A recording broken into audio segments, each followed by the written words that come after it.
পরিশ্রুত পানীয় জলের দাবিতে খালি কলসি বালতি নিয়ে কদমতলায় প্রমিলা বাহিনীর রাজপথ অবরোধ। বর্তমান শুকা মৌসুমে পরিশ্রুত পানীয় জলের দাবিতে খালি কলসি বালতি নিয়ে কাঠফাটা রোদে দাঁড়িয়ে রাজপথ অবরোধ করতে হচ্ছে প্রমিলা বাহিনীদের।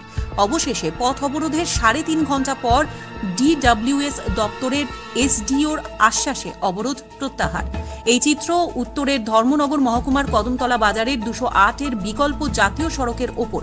ঘটনার বিবরণ দিয়ে পথ অবরোধকারী প্রমিলা বাহিনীরা জানান, কদমতলা গ্রাম পঞ্চায়েতের 6 নম্বর ওয়ার্ডের বেলতলা এলাকায় প্রায় 150-র অধিক পরিবার 15 দিন যাবৎ জলের তীব্র সংকটে ভুগছেন। সাপ্লাইয়ের জল দিয়ে তাদের দৈনন্দিন জলের চাহিদা পূরণ হতো, কিন্তু 15 দিন যাবৎ সাপ্লাইয়ের পাইপ লাইন দিয়ে কোনো জল না আসায় তাদের মধ্যে এক হাহাকারের পরিবেশ সৃষ্টি হয়েছে। বাধ্য হয়ে লজ্জা ছেড়ে বাড়ির মেয়ে লোক কয়েকশো মিটার দূরে কদমতলা পার্কে গিয়ে স্নান করছেন, বাসন মাজছেন। বাজার থেকে কিনে আনতে হচ্ছে খাবারের জল। বাড়ি ঘরের গৃহপালিত পশুদের ঠিকভাবে দিতে পারছেন না পর্যাপ্ত পরিমাণে জল। এই নিয়ে স্থানীয় পঞ্চায়েত প্রধান সহ কদমতলা পঞ্চায়েত সমিতির চেয়ারম্যান ও ডিডব্লিউএস দপ্তরের কর্মী বাপ্পা চক্রবর্তীকে জানানো হলেও কাজের কাজ কিছুই হয়নি। তাই নিরুপায় হয়ে মঙ্গলবার সকাল 9টা থেকে বেলতলা এলাকার সকল মহিলারা খালি কলসি বালতি নিয়ে কদমতলা বাজার সংলগ্ন বিকল্প জাতীয় সড়ক অবরোধ করে পথ অবরোধে বসেন। পথ অবরোধের খবর পেয়ে ঘটনাস্থলে ছুটে আসে কদমতলা থানার পুলিশ অবরোধকারীদের সাথে আলোচনা করলেও তাদের একটাই দাবি, জল চাই।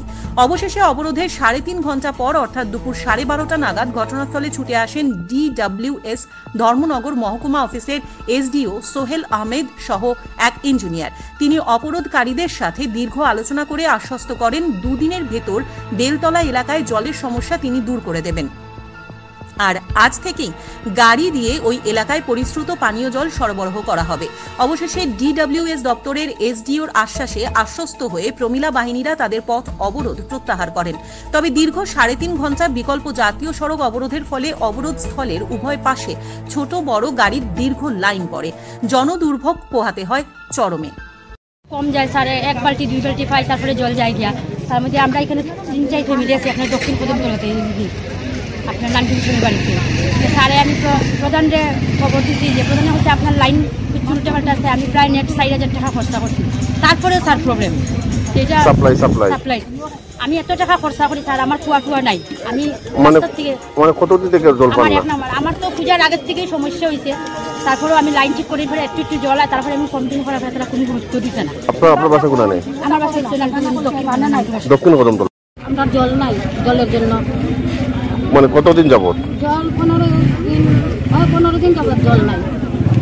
জল ছাড়া তো চলে না, জল না থাকলে আমরা স্নান করতে পারি না, বাসন মাজতে পারি না। মানে জলের এত সমস্যা, আমরা কিনা জল খাইতেছি, জলের মানে প্রচন্ড সমস্যা। তারপরে ওই যে বাপ্পাদা টাইমেরও যদি শুনানি হয়, পাইপলাইন ভাঙলেও নষ্ট হইলেও ঠিক করে না, কিছু মানে কোনো কিছুর হেলদোল নাই।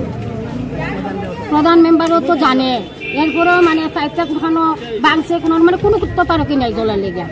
আজকে 15 দিন থেকে কোনো তদারকি নেই, জল পাইলেও বেলা না পাইলেও বেলা কেউ আমরা জিজ্ঞাসাও করে না, কিছু না। আর আমরা সব মহিলারা জল জল জল জল করে আজকে কয়টা থেকে অবরোধ করছেন? আমরা 9টা থেকে অবরোধ করছি। আপনাদের মানে কি আশ্বাস পাইলে অবরোধ তুলবেন? আমরা জল পাইলে, জলের আশ্বাস নিয়ে এসেছি, আমরা জল পেলে আমরা মানে ডিডব্লিউএস এর দপ্তরে কেউ আসেনি? না, দপ্তর থেকে কেউ আসেনি। আপনাদের এলাকা মানে কোন এলাকার জল পাচ্ছেন না? বেলতলা রোড 6 নম্বর কদমতলা পঞ্চায়েত। কতটি পরিবার রয়েছে সেখানে? অ্যাকচুয়ালি আমার মনে হচ্ছে এটা পাইপলাইনটা জাম হয়ে গেছে, তো কালকে আমরা পাইপলাইনটা ওয়াশ করব। আর পিডব্লিউডি রোড শিফটিং করেছে, রোড শিফটিং করার সাথে সাথে আমাদের লাইনও শিফট হয়েছে পাইপলাইন। তো ওইটার মধ্যে দেখতে হবে আমাদের কোনো জয়েন্ট ছুটে গিয়েছে কিনা, ওগুলো আমরা কালকে সবগুলো চেক করে নেব। চেক করে তারপর আমি বিকালের মধ্যে ট্যাঙ্কিটা লোড করে আমি দেখবো জল যায় কিনা। অবরোধ কি উঠে গেছে স্যার? আপনার উঠে গিয়েছে। তাছাড়া কদমতলার বিভিন্ন জায়গাতে এ ধরনের সমস্যা রয়েছে, আমরা দেখবো টাইম টু টাইম একটা করে সমাধান করতে হবে সবগুলোই। অ্যাকচুয়ালি জল জীবন মিশন এমন একটা স্কিম, আমরা প্রতি ঘরে 100% মানে ট্যাপ ওয়াটার কানেকশন দিতে হবে আমাদের। আর আমরা এটা আমাদের আশ্বস্ত করতে হবে যে প্রতি ঘরে প্রতি পরিবারে যাতে জল পায় 100%। আর এটা আমি আশ্বস্ত করেছি যে দুদিনের মধ্যে আমি এটা সমাধান করে দেবো। স্যার আরেকটা অভিযোগ, গাড়ি দিয়ে যে জল প্রদান করা হয়, হ্যাঁ। যে জায়গাতে প্রয়োজন সেই জায়গাতে না দিয়ে অন্য জায়গাতে দেওয়া হয়, এ বিষয়ে কি বলবেন? এটা আমি দেখবো, আমি টেক আপ করবো, এটা আজকেই টেক আপ করছি আমি। ব্যুরো রিপোর্ট, হাল্লা বল।